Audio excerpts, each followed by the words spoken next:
Je veux m'adresser aujourd'hui à ceux qui n'ont pas encore accepté le Seigneur. Même à ceux même qui ont déjà accepté le Seigneur, mais qui jouent avec leur vie. Bien-aimé dans le Seigneur, si tu n'as pas encore accepté le Seigneur, c'est le moment. Et toi qui acceptes le Seigneur et tu joues avec ta vie, j'ai une parole pour toi. Aujourd'hui, tu te dis que tu as accepté Jésus, mais ton ancienne vie, l'ancien comportement que tu as n'a pas encore changé. Et quand tu poses la question à certaines personnes, ils te disent que c'est ma vie. J'ai fait ce que je veux de ma vie. Le fait que j'ai déjà Jésus, ça me suffit. Je suis déjà au ciel. Ceux qui n'ont pas encore accepté Jésus se disent qu'ils sont jeunes ou ils ont le temps de vivre leur jeunesse parce que quand ils vont vieillir, ils ne pourront plus vivre leur jeunesse. Je vais m'adresser à toutes ces personnes-là. Est-ce que tu sais que le souffle de vie que tu as ne t'appartient pas? Tu peux mourir dans 30 secondes. Tu peux mourir dans 1 heure de temps. On peut t'arracher la vie à une fraction de seconde. Le temps ne t'appartient pas. Le temps n'est pas pour toi. Le temps appartient à Dieu. C'est pourquoi la Bible dit il est le maître des temps. Bien-aimé, aujourd'hui tu joues. Aujourd'hui tu fais ce que tu veux de ta vie, de ton corps. Tu vas te vendre. Tu couches avec n'importe qui. Tu te livres à l'abomination, à l'ivrognerie. Des choses qui ne confessent pas le nom du Seigneur. En croyant que tu as du temps pour te sauver. Tu as du temps pour revenir. Non. La Bible dit rachetez le temps car les jours sont mauvais. Toi qui penses que le souffle de vie là, c'est toi qui régénères à chaque matin.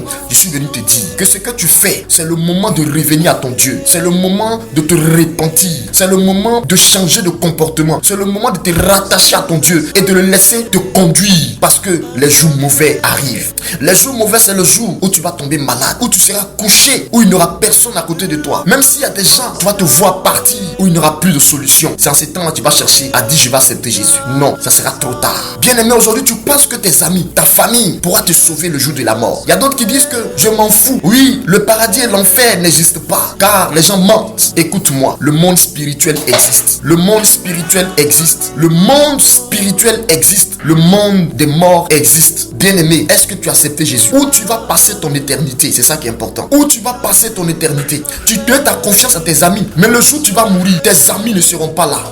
Tes camarades que tu as chéris tant, tes amis que tu as chéris tant, ta famille, ta mère, même ta mère et ton père ne pourront pas te sauver. Les gens vont te pleurer parce que tu es mort, mais le jour ils vont te mettre dans la terre, c'est fini. Les gens vont t'oublier au bout de 6 mois. Les gens vont plus se souvenir de toi. Ils vont parler de toi dans le passé. Tu ne pourras plus revenir pour racheter le temps. Ça sera trop tard. Même ta mère, elle va pleurer, elle va se lamenter. Mais si on lui dit de rentrer dans la tombe avec toi, elle va refuser. Tes meilleurs amis que tu partais boire avec eux, vous partez, vous livrez aux hommes, vous cherchez, vous vous vendez pour avoir de l'argent. Ces jours-là, ils ne seront plus avec toi. Tu seras seul face à ton destin éternel. Tu seras seul face à ton créateur. Tu seras seul face à ton créateur. C'est pourquoi, bien-aimé, je suis votre serviteur, le prophète Idriss Michael. Pendant que tu respires, pendant que tu marches, pendant que tu as une bonne santé, prends ce temps-là et cherche ton créateur. Accroche-toi à lui et change de vie avant qu'il ne soit trop tard. Aujourd'hui, les hommes de ce monde, quand tu leur parles, ils n'écoutent pas. Et c'est là quand ils meurent, ils voient qu'ils ne peuvent plus revenir pour demander pardon. Parce qu'après la mort, il n'y a pas de miséricorde. Il n'y a plus de pardon. C'est le moment, pendant que tu vis, tu respires, de t'attacher au Seigneur. Que Dieu vous bénisse.